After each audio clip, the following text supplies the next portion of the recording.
Sir Ruben, at tanong din to ng mga netizens, ikaw ba ang ama? Hindi ako makasigurado, ma'am, kasi may iba din lalaki yan, ma'am, eh. Sige, kung may iba ko lalaki, bakit may ebidensya ka ba? Parang sabi ka na ganyan. Sir Ruben Kisay, ikaw ay pulis, tama? Yes, ma'am. Magpakalalaki ka naman, sir. Hindi, alam naman niya, Bata ma'am, pa to, bata pa to, nakarelasyon mo siya, menor de edad. Ikaw, 9 years kang mas matanda kay Aubrey. Ma'am, ito kasi yan. Tapos nagpupulis ka pa. Magpakalalaki naman tayo dito, sir.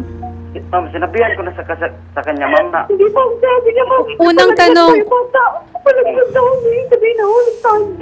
Unang tanong, Sir Ruben, kahit na break kayo o hindi kayo break, actually, sir, kahit naman break kayo, pwede pa rin kayong makipagtalik or mag-sex, di ba?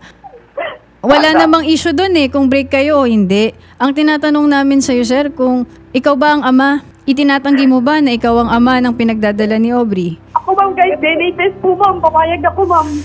Hindi, oo, ma'am, kasi nung Kasi kapag napatunayan ko talaga, ma'am, hindi ko talaga pa patawarin yan. Dami-dami niya sinasabi. Pinapagalit ko, sigawan pa ako yan. Hindi ganito, Sir Ruben, di mo sinasagot yung tanong ko eh. Ma'am Aubrey, sandali lang ha. Tanungin lang natin siya. O, makinig ka muna. Sir Ruben, at tanong din to ng mga netizens, ikaw ba ang ama?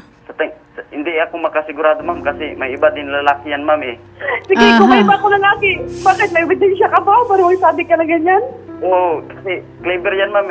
Yung picture na, yung... Nagsabi na siya ng ganyan, ma'am, kasi nagtakot din, ma'am. Pinipilit nga ako niyan. Sabi niya, huwag na ako magsalita sa inyo. Kasi kayo lang na yung may para compliance yun lang daw.